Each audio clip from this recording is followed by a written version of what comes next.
Man, not this again. Yep. Here we Man. go. So, Technology. thank you for joining us. We're Not yet. Not yet. Not yet. oh.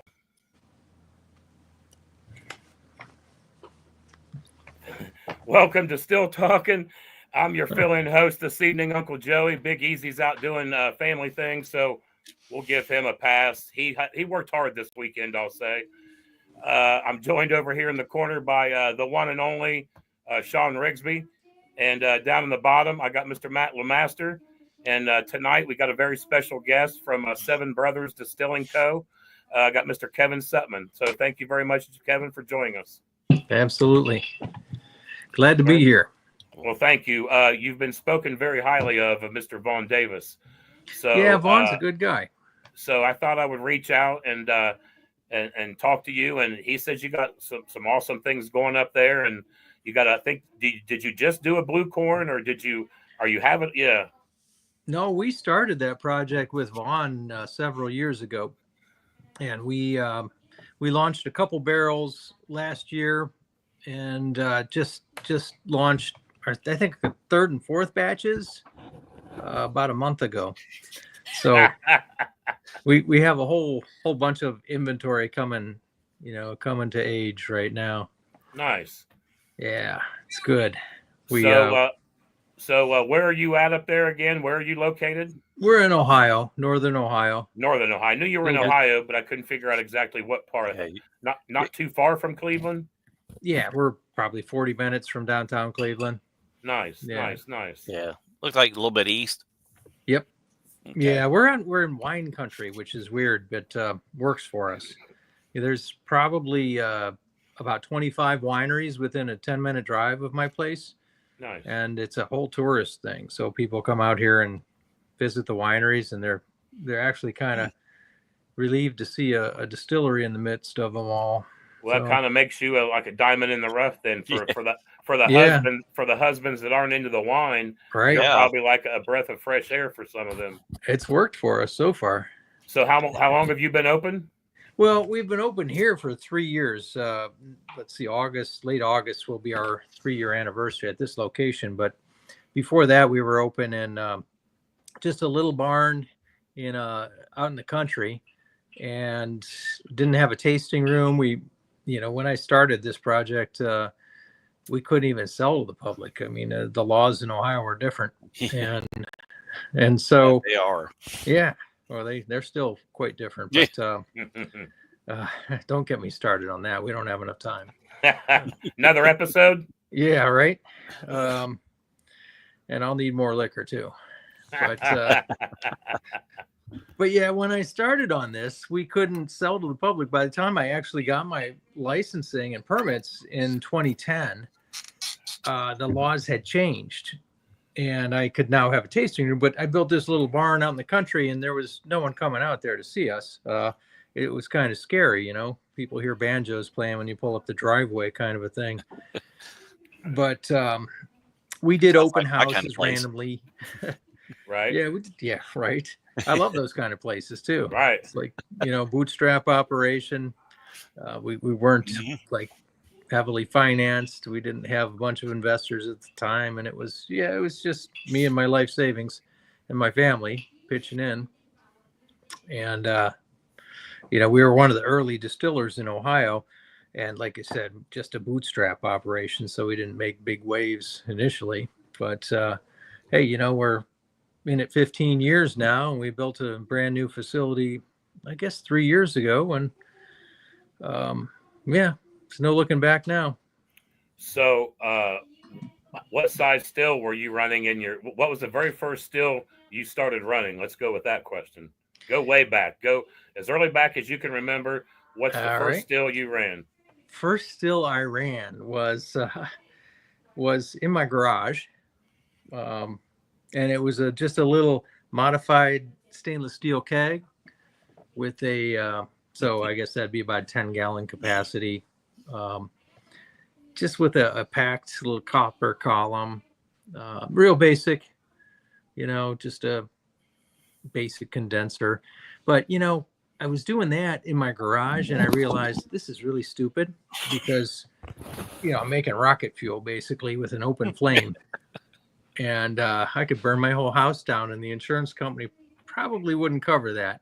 I don't know if they cover moonshine stills, but yeah. So I started looking at other avenues to heat my still, and that's kind of when I discovered vacuum distillation, and by accident really, but did a lot of experimenting and really latched on to vacuum distillation back then, and I'm still latched onto it.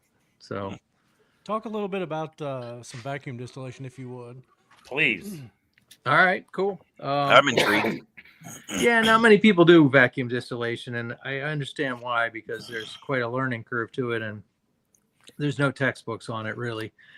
So I discovered way back then that putting it under vacuum, I didn't need as much heat. So I thought, okay, I could just use an electric element, a Bain-Marie type system, and produce enough heat without open flames to make a nice product and not have to have elements directly in the mash that cause scorching and that sort of thing. So, but after doing some experiments, I just discovered some happy accidents and happy side effects. Is that it really could produce some cool flavors doing it. Putting it under vacuum, you're taking all the boiling points down to a different level. Depends how much vacuum you pull. In a couple experiments, I distilled at room temperature on a hot day. No heat source at all. It's not really practical to do that on a commercial scale, but it was fun to do. And at that time, it was all about having fun. So, that kind of evolved. I really latched on to vacuum distillation. And the current still that I have, one of my current stills, is just a much bigger and much more sophisticated version of that original still that I built in my garage. That's awesome. Yeah, it was fun. It was, it still is fun. I will be running it again on Wednesday this week. So it's a challenge sometimes, but it's a fun still to run too. So how big is the still that you run now? Well, that still's 170 gallons, and I use it for a lot of flavor infusions. Like when I'm making a gin, it's the perfect thing for that, because with those lower boiling points, we're pulling over some cool flavors. But I also use it for my agave spirit, because I feel like it really pulls in the true agave flavor and really makes for a smooth product. I mean, I've been playing with this thing and refining it for 15, 16, 17 years now. So the original version wasn't quite as refined and didn't make as nice of a refined spirit, but this one really does. Even though it's, a little more tedious to run, but it's worth it. Oh, if you're getting a good product and you can tell that product is better because of that, a little bit of time, a little bit of effort is definitely worth the outcome. Heck yeah. And, if it works and you like it and people like it, man, keep doing what you're doing. Yeah, absolutely. Right. Yep. Yeah. So how many different spirits do you have on the shelf up there? Jesus, I lost count. Really? That's awesome. Yeah. One of the things that I didn't like about being in that little barn that we moved out of was that everything I sold was through liquor stores. And the state of Ohio distribution system, again, let's not go off on a tangent, but it's not the easiest to use. And so it was hard to put niche products on the liquor store shelves. So I couldn't really produce them. I couldn't play with a lot of things until I got a tasting room. And now I have a tasting room where I can make, a small batch of 120 bottles of something, and I'll have a market for it. Right. So since then, my product line has really exploded. I've got, in my standard product line, I've got 3 gins. I have 2 standard bourbons, a couple specialty bourbons that I do once in a while. I have spiced rum. I have, 3 vodkas and a brandy, plus, a bunch of seasonal products that I do. What kind of brandy? Sounds like we got to make a trip. The brandy is really something special. The brandy is it's a grape brandy, and it's made with Chamberson wine, which I'm not a big wine guy, I have to admit. Even though I'm in the middle of wine country, it's not really my thing. But I've got a buddy who's into wine, and he worked with me on picking the right grape for this project. And Chamberson is kind of a pinkish wine. I think most brandy is distilled from more of a white wine. So it was an experiment, and it worked out quite nicely. And, I feel very luxurious when I take my brandy snifter and, have a sip of brandy or two. Now, that's an aged brandy? Yeah. We age it for at least 2 years. Yep. Nice. And we use small barrels. So, Right. yeah, 2 years in a 15 or 30 gallon barrel is typically what we're using. Have you thought about releasing an unaged brandy? Yeah, I guess I would not be opposed to that. I love the idea of doing a Slivovitz or something like that, which is, plum brandy. Yep. That stuff's god awful, but I love it. Right. We have a lot of people in this area that are of the Eastern European descent, so a lot of them make their own around here. Well, there you go. You might have a little market there. I think so. The Moonshine Boys will get you stirred up on some clear brandy, I promise you. Yeah. That'll pull us in like magnets. That's what we just went to a big festival, and that's one thing I can definitely say I tasted over the weekend. I tasted some clear brandies, that's for sure. Oh yeah, did you like them? That's every single one of them. Well, I might try them just to share with you guys. Well, I'll be honest. I think it would open up like some of even the moonshiners would be like, hey, what? Because clear brandy not a lot of people do it. Right. Well, the only thing is, he wouldn't. I don't think you'd be able to call it a brandy, would you? Because of added sugar to it. Well, see, now you're gonna get the geek out in me, because TFR 27. You can call it you can only call it brandy by itself if it's made from grapes. If it's made from anything else, you've got to call it apple brandy or cherry brandy, whatever it is. But I think grape brandies might be the only one that has an age designation, 2 years on it. Okay. I could be wrong about that. So you're probably not. Right. Yeah. But that's just the rules. We'll call it what we want. There you go. Well, I hope if you decide to do that, please reach out, because we could probably bring a few people with us. All right. And you've got a couple guys up in your area too that would probably be interested. We got a guy that's in our little group, and he's not too far from you. We're buddies with old Fred up at Great Lakes too. We love some Great Lakes. Oh yeah. Yeah, that's cool. He's not far down the road from me. Yeah, Fred's an awesome guy. We came down to there was a farm to bottle festival down in Wilmington, Ohio, and Fred's been coming down to it, and it's been really a lot of fun for Fred, I think, and he's really enjoyed it. And I don't know if you've talked to Vaughn about it, but if you can do something for that, it'd be an interesting place for you to make a trip to. Yeah, I hear the best tastings go on in the parking lot down there.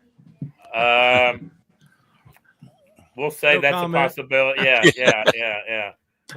Yeah, I talked with Vaughn. I talked with another friend of mine that goes to that festival, so I might have to try that one out. Well, and if you don't come for the distillery, just come for yourself. You know what I mean? If you decide just to check it out.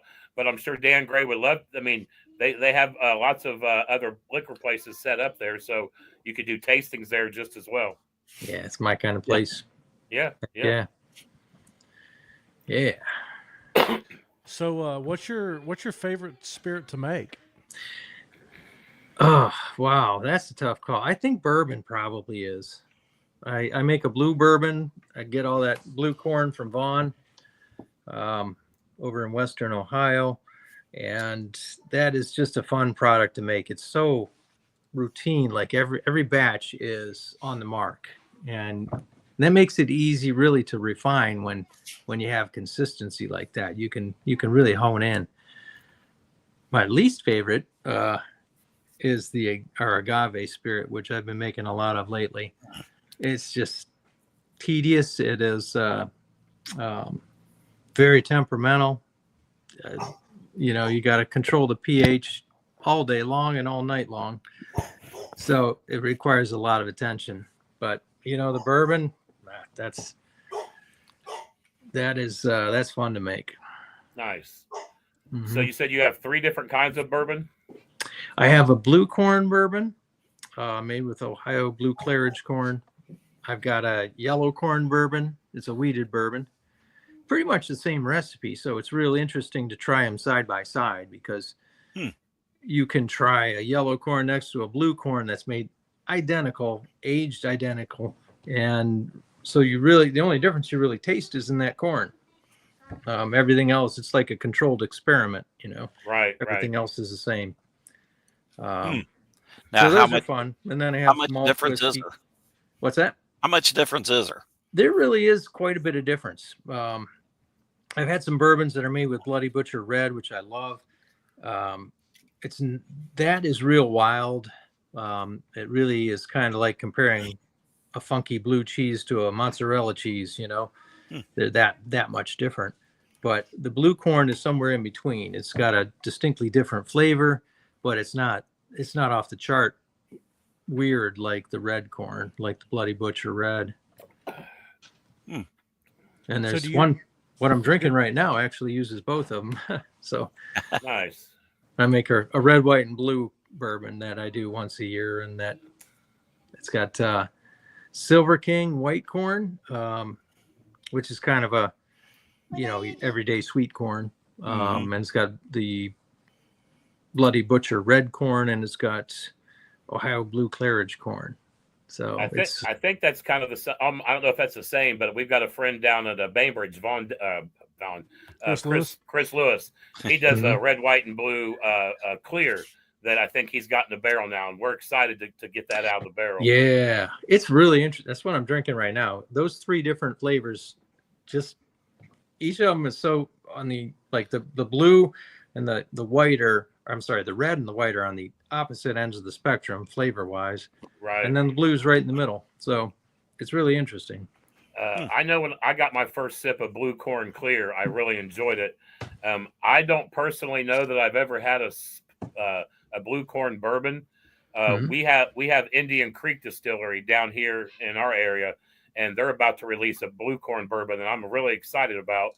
And it sounds like I've got to make a trip up your way. Oh, heck yeah. Next time I see Vaughn, I'm sure he's got a bottle, steal one of his. Sure.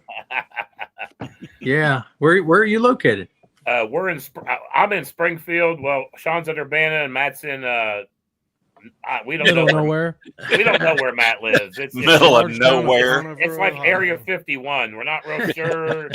We're not really allowed to go there. We've heard about it, Not sure that you want to go there. Yeah, that's it exactly. I heard it's a still museum. I heard he's got a lot of stills on the wall and all over the place. Yeah. You got to stop listening to that guy. Hell, you ought to see my garage. Oh, you got one too? Oh, God. I have so many still parts left. Yeah, I've been through so many generations of stills that I've built. My wife is like, when are you going to get rid of all that copper? I'm like, oh, I don't know. I might build another still. So let me ask you this. You too? What is your favorite still you've ever ran?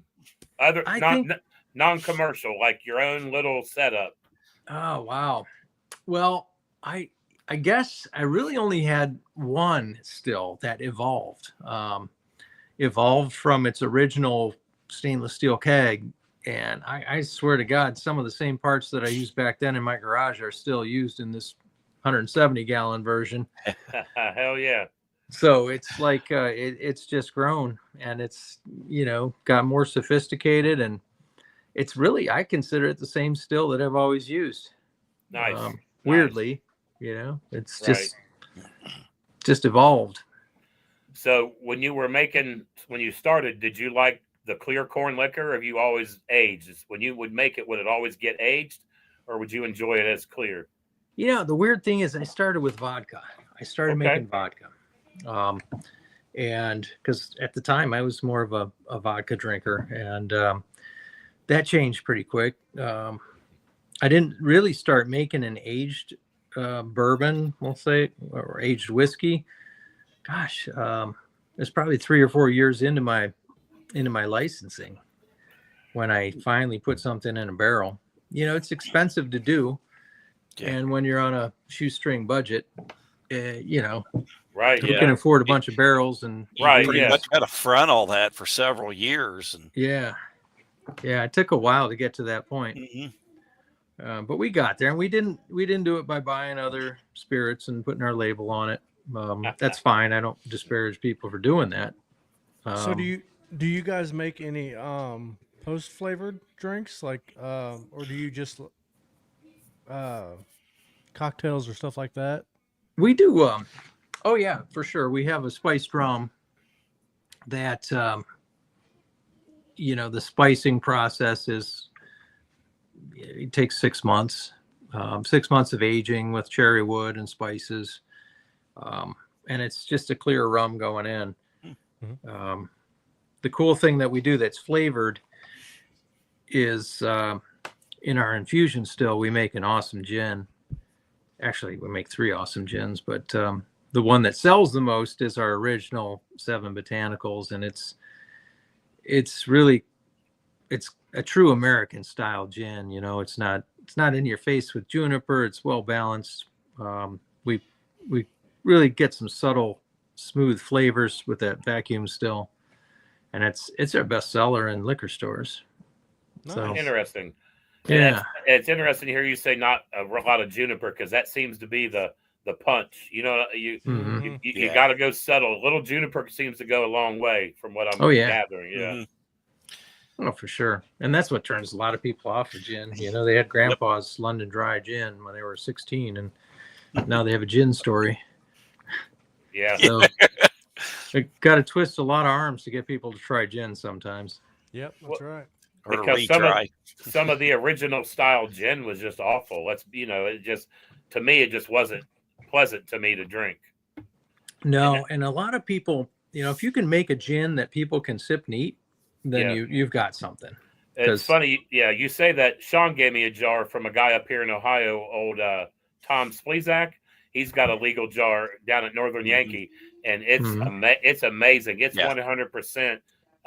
To me, out of the refrigerator, it was a straight just sipper, man. Nice. I gotta try that. The citrus, Northern Yankee Moonshine, I think, sells it. It's I think they've got it all the time. Doug Taylor's awesome down there. Is that Ripley they're in? Yes, Ripley, Ohio. If you ever get a chance to get to Ripley, go check him out. He's got an awesome place down there. Definitely will do that. Everywhere I go, I stop in at the local distilleries. So awesome. Doesn't matter if I'm traveling through Ohio or traveling through another country, Yeah. So how did you link up with Vaughn? Have you known him for a while, or was it just simply the fact that you could get the blue clarage from him? He's got a lot of the good corn up there his way. Boy, he does. He's done a nice job with that too. He's man, he is the go-to guy for that. The way I hooked up with him was going back even before I met him. I went down to bourbon country, and I went to Jeff the Creed and did a tasting there of their Bloody Butcher bourbon, I think is what they call it. And I was really impressed because it was a true bourbon, but it was off the scale flavor wise. It was good, but it wasn't your usual bourbon. Right. And I'm not here to promote them, but I thought it was excellent. And so that's what got me started on heritage breed corn. So I started doing a little research, and I thought, oh, well, I'll try something different, something that kind of has roots in Ohio. And found Blue Claridge. Blue Claridge was one of those things that was grown in Ohio way back when, back in the early 1900s. Right. And I just got so damn lucky when I started looking for someone or source for it. Vaughn, I think, had already started growing it. He had already planted one little field, and he was already sorting and ready to grow the next field of it. So it was like fate. It was the perfect timing. He was there right when I was looking for it. He's an awesome. Go ahead. I was gonna say in my opinion, it's one of the best tasting corns there is. Yeah, I agree. I got lucky on that note, because you never know what it's going to taste like when before you make it. You can taste the distillate right off the still and get some idea, but what's it going to taste like 3 or 4 years later? Who knows? It's kind of funny because I'm a bourbon guy, and then once I had my first sip of some clear blue corn, I got a whole different perspective of what a bourbon could be, because that would be amazing as a bourbon, but it's really good as a clear as well. Oh, so I agree. I'm excited about Indian Creeks, and I really need to get up there and try to find a bottle of yours somewhere. Now, how far are you distributed? Are you are you through the OHLQ? We are, but not with our bourbons. Okay.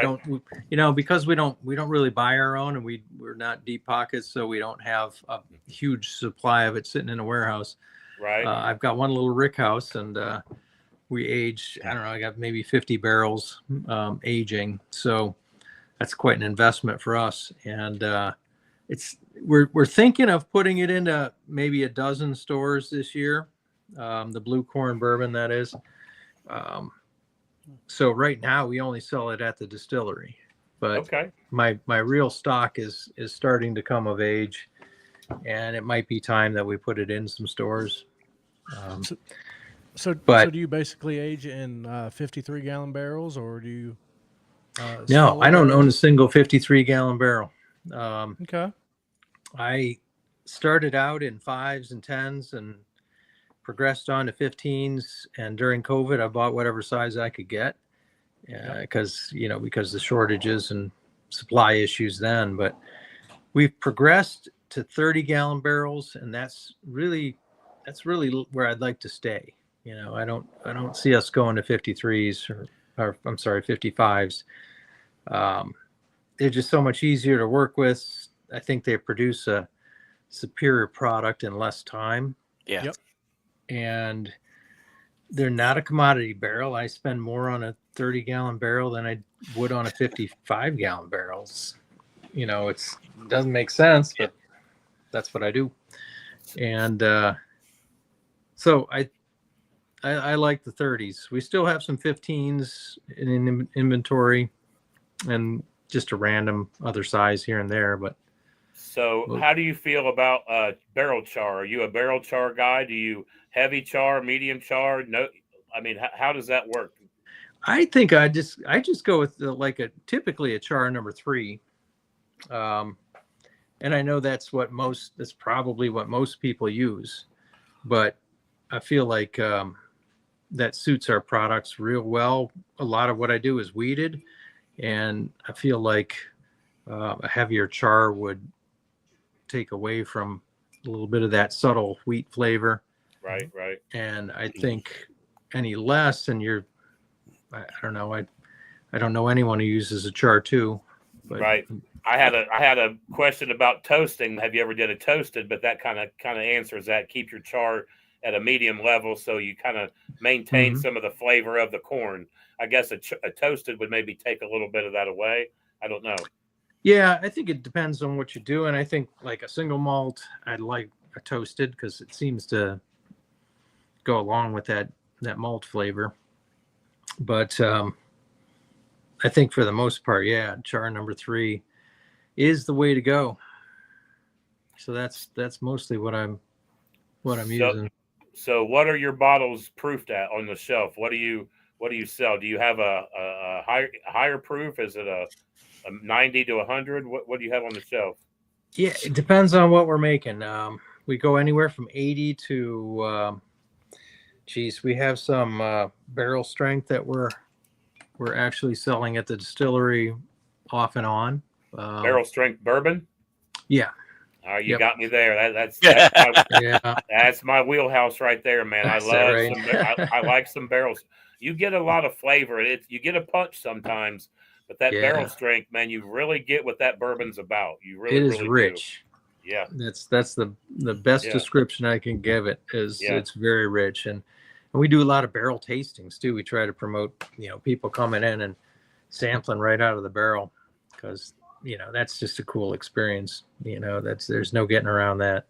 All right. So when we making the trip, boys, he's done broken Yeah. in. He done talked Uncle Joey's language. You'd love this. really. I'm doing in a couple weeks. I'm doing a tasting, a barrel tasting, where we're taking the raw distillate, the white dog. We're sampling white dog. We're sampling 6-month-old, and we're sampling 18-month, and then 30-month of the same product. So you can really see how it progresses from the still all the way through. Where exactly maturity. will you be doing this? We're doing it right in our distillery. Oh man, It's not far from Springfield. no. You're really it's just a couple hour drive, I believe. I don't know exactly the parameters of that, but I don't think you're too hatefully far away. You are definitely on my list. I would like to go to the Rock and Roll Hall of Fame again. It's been a few years, and I'd like to go see Fred at Lake Erie. And we've also talked about you, and we got to go see Joe. One of our buddy Moonshiner Joe lives up that way, so I think there's like a list of people I need to make a visit up that way. Got to make the circuit. Also, Lawrence lives up that way too. Yeah, Lawrence is more in the center. We'd have to do a little, but it could be. Yeah. We could go see Vaughn after Lawrence. Hell, I don't. We just. It sounds like a good road trip. Make the Ohio Loop right there. Yeah, absolutely. So, do you have anything in the works to come out, or is what you have right now your steady flow of what you're making? God, we always have something new in the works. I mean, I'm getting ready to release a lot of our barrel strength. Right up your alley there. Yeah. We've released a barrel strength single malt that was aged, I think, 4 years in a 30-gallon barrel. Nice. And that was pretty super. And we're working on the blue corn version. Barrel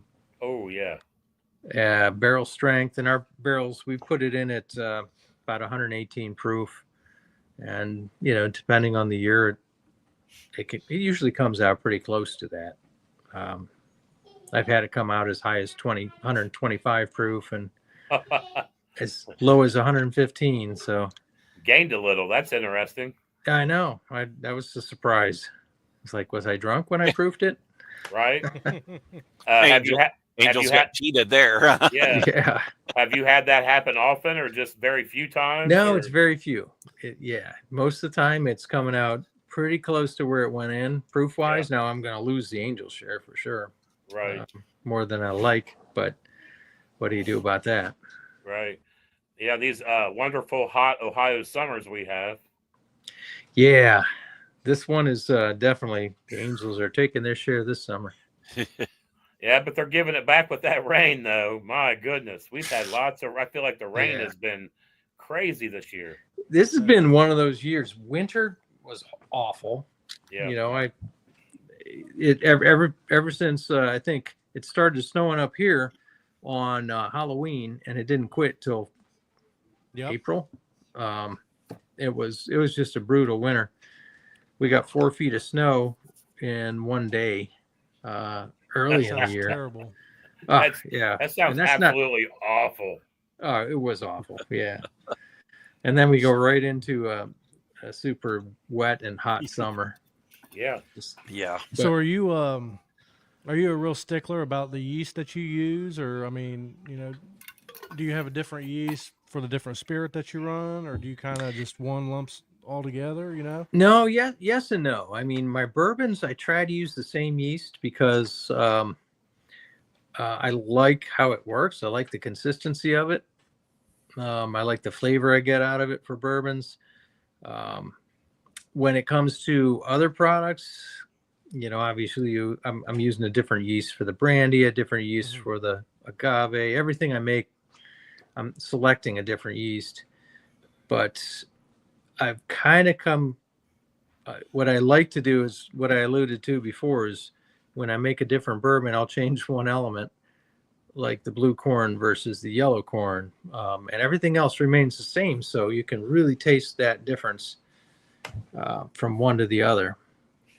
Taste the true difference in the flavor of the corn. If I change the yeast and the corn, who knows? I do what's like really that idea causing that because flavor difference. If something changes that you don't like, instantly you pretty much know, well, it's probably just the corn. Right. Instead of changing 4 or 5 different things and then be like, well, I don't, then, I've changed one thing at a time to figure it out. Yeah. So to get to the yeast that you used, was there a lot of trial and error? Did you do more research to figure out what honed in, or did you already kind of have an idea of what you wanted to use? How did that whole process come into play? Was it a lot of experimentation with your cake still at home? Is that where a lot of that got started? Yeah, I would say that's where I got the good habits of experimentation. When it came to my bourbon, I definitely experimented with a few different yeasts. But before I did that, I did a lot of research and honed in on what type of flavor profile I was looking for, and then tried to find the yeast that would adhere to that flavor profile as much as possible. Right. So, it didn't take long. I mean, there's only so many different yeasts you can try out there.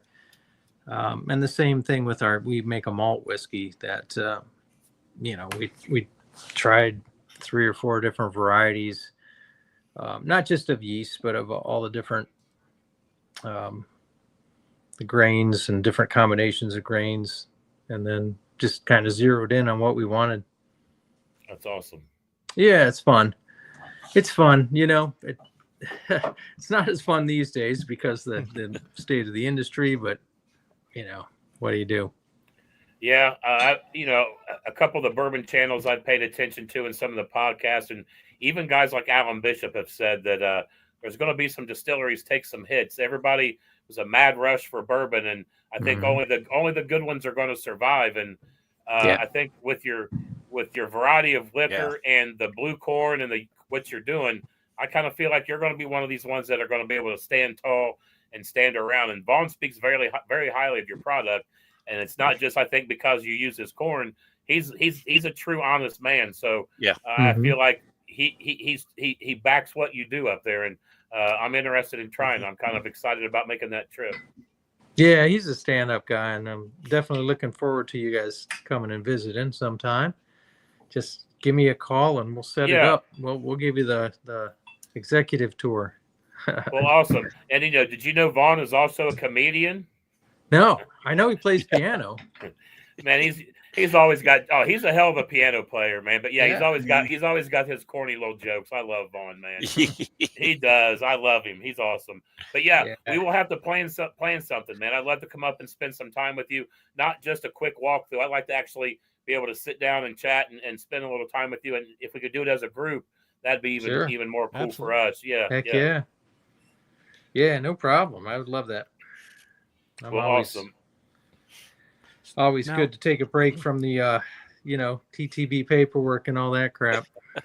Yeah, so go ahead, Sean. No, you go ahead. I was just gonna say if somebody come in your distillery that didn't know anything about it or really alcohol in general, what would you recommend they try first, or just try in general?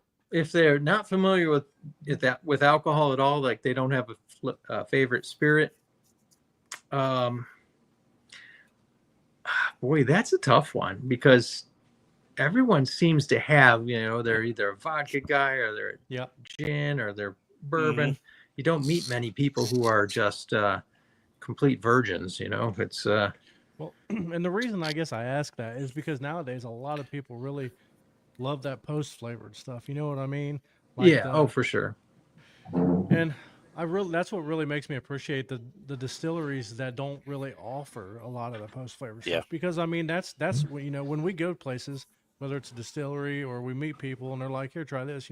We like to try the liquor itself, not the post flavored, because you can tell a whole lot more about the Yeah. the Yeah. barrel aged or the white dog or whatever, Yeah. in my opinion. Oh, I agree 100% with you. I mean, my philosophy's always been if it doesn't taste good neat, it's not going to taste good in a cocktail. And so everything we make, we strive to make it so that that person who doesn't normally drink things neat is going to sip it and say, "Oh wow, I didn't stomp my feet or I didn't go into convulsions." Like, Right. you know, I'll be honest, your gin is very intriguing to me.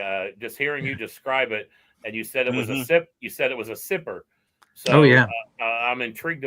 I might be one of those people that's up there drinking your gin instead of the bourbon that I think I'm going to be up there drinking. So well, we got the perfect combination for you. I have a barrel aged gin that's aged in Pinot Noir barrels.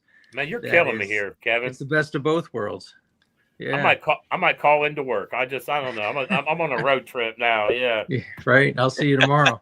Look at see there. Yeah, Joe Swisstock. Joe's awesome, man. Joe speaks very highly of you as well. He doesn't live very far from you. Cool. Yeah, we got some good people around here. Good people in Ohio. Yeah, they're really some good distillers. I mean, not everyone. Again, everyone has their own path. Yeah. But, so the best liquor. Go ahead. Yeah, no, go ahead. I was gonna ask him about a little bit. Did you have any kind of struggle dealing with getting started? Did you deal with a lot anything other than out of the ordinary, or was it just the usual OHLQ bullshit? No, there was nothing usual back then. It was back in 2010, they didn't know what to do with us, and so even the TTB on that level they were good to deal with. There was no one who was just rude or obnoxious. It was just, there wasn't a lot of craft distilleries at the time, so it was a new thing to them. And Ohio, I don't remember the path being that difficult. It was actually more difficult for me to move my DSP when I relocated, because that was in the middle of COVID and everyone was still working from their basement. And, one of the craziest things I ever heard was, you can't mail your applications in, you can't email them. You had to mail them in. But there was no one at the office. They were all at the time working out of their basements. And so naturally the first 2 applications I sent in got lost. And that was a real struggle. So initially I don't remember it being a huge struggle, because I decided to do this project in 2018, and I had a couple of years of trying to figure out the legalities of it, and understanding the code was a little more challenging because there wasn't as many resources back then. Right. But it wasn't really bad at that time. No. Sounds like it's kind of a pain in the ass right now. We got a buddy that just went through it and took him quite a while. I think he's finally legit. I think he's finally got his paperwork, but it sounds like right now it's not a very fun process to go through. Yeah, from my understanding, he was struggling with the state, wasn't he? Yeah. Yep. Yeah, state of Ohio is way worse than the federal government. It's and on all levels, entering the business and then trying to conduct business. I've been doing this in Ohio for 15 plus years, and it's changed numerous times. But right now, what they're doing to small distilleries with their algorithms, I feel like I've got a 24-year-old computer programmer really runs my business, not me, because everything is dictated by an algorithm. And it's frustrating because I think what's happening is, I'm not going to say it favors the big brands, because they're hurting too, just from, the market conditions, but they're hurting a lot less than we are because of what the state of Ohio is doing right now. And that's a damn shame. It really is. They pump you about starting a business, but they make it difficult as hell for you to start that business, and they Yeah. benefit, and they're benefiting from that business. Mhm. They're making money from the people Yeah. that you're making it difficult to start their business. It Yeah. just it Mhm. blows me away, man. It really it's discouraging. It really is, and Yeah. it hurts to think that they're actually discouraging some people from maybe chasing a dream. Yep. Yeah, and I've had a lot of my friends and a lot of acquaintances have they make their own product, and they think about getting into this business, and I'm like, right now is kind of the perfect storm you don't want to get in because Right. That's right. the market conditions are bad, the state and their rules are pretty bad right now. I Right. mean, I'm just trying to ride this out and hope that they change within a couple of years, because they always do. But I would not recommend it right now. And I guess if I had to go back, I was kind of ignorant back then. I didn't know what to expect. And, I didn't have anyone really tell me what to expect at all. But it's rough out there right now. Yeah. Now, do you get many people now reaching out and ask questions and reach out for advice about if they should take the leap? Do you get many of that? I do randomly. Yep. We get a lot of people come in, just like I did when I was, when I was looking to get into the business. I toured craft distilleries in New York and, everywhere I could go, and just pick up bits and pieces from all of them. And so, yeah, I'm always excited to chat with someone who makes their own product and has an ambition to get into the business. But again, I'm going to be realistic with them, what it's going to take. Absolutely. You don't want to sugarcoat it. Yeah. Just Yeah. have them be severely let down. Yeah. You might as well let them know what's going on from the rip. Yep. Yeah, for Well, sure. If you don't own a building, or you don't have a bunch of cash you're sitting on, and then they jerk you around for 6 months, a year, longer, it's just setting you up for failure. In my Yeah. opinion. Yeah. It'll financially strap you if you don't have the ability to have some other income, or Right. somebody helping back you, or just some way to survive, because it can get rough, I think. They Oh, let yeah, them, yeah. they let- yeah. And it's on all levels too. It's like the local zoning people. That's something that a lot of people overlook. I mean, those people have more power than almost anyone in the whole equation. Oh, yeah. If your local fire marshal doesn't want you there, you're not going to be there. Yeah. And not without spending a whole hundreds of thousands of extra dollars. Yep. They have more no power reason. than people realize. Yep. So They really do. Everything from local zoning to the Ohio liquor, or whatever state you're in, to the federal government, not even to mention all the other government agencies that get involved. Yep. But I'm not trying to discourage people. It's just, Yeah. you just got to know what you're getting into. You might as well be honest with them. Yep. Oh, Yeah. But, again, I moved my distillery at a terrible time. It took 6 or 8 months to get my Ohio licensing transferred, but I planned ahead because I knew that was going to be a problem. Right. And fortunately, on the third submission, I found someone working out of their basement in Florida that was willing to step in and really be an advocate for me and push it through. Crazy. And yeah, it really was. It was crazy times. But And was it because it was the moving of the still?